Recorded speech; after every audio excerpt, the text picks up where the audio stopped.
नमस्कार, म वर्षा खड्का यहाँहरूलाई आर भोइस न्यूजमा स्वागत गर्दछु। आजको टपिक एकदमै महत्त्वपूर्ण रहेको छ।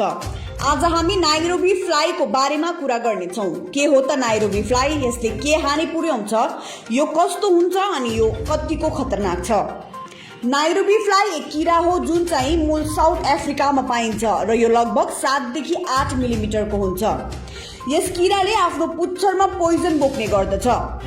यसलाई रोग बिटल वा एसिड फ्लाई पनि भनिन्छ। यो किराको प्रजातिले मानिसको अथवा कुनै पनि पशु प्राणीलाई टोक्दैन, तर आफ्नो पुच्छरमा रहेको पोइजन यसले शरीरमा छोड्ने गर्दछ।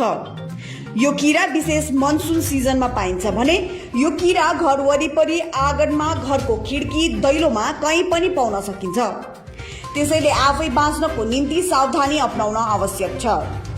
यस किराले पोइजन छोडेको दोस्रो दिन यानि कि 24 घण्टामा मात्र यसले पोइजन छोडेको जग्गामा घाउ हुन्छ भने पोइजन छोड्न साथ शरीरमा केवल रातो मार्क मात्र देखिन्छ।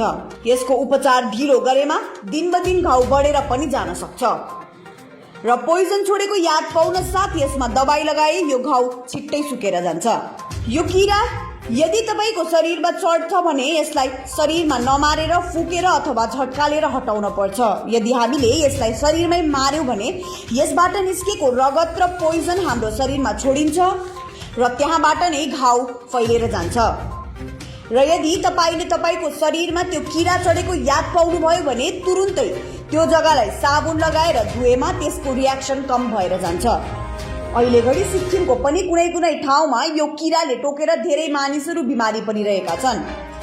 यसले टोकेको जग्गामा पोल्ने, चिलाउने र फोका उठ्ने गर्दछ। नसुर्ताउनुहोस्, यसको उपचार सजिलैसँग गर्न सकिन्छ। तर पनि यसको शिकार बन्न भन्दा आफै पनि सुरक्षित बस्नुहोस् अनि आफ्नो नानीहरूलाई पनि जोगाउनुहोस् र यो मेसेज अझ धेरै मानिसहरूसम्म पुर्याउनुहोस्।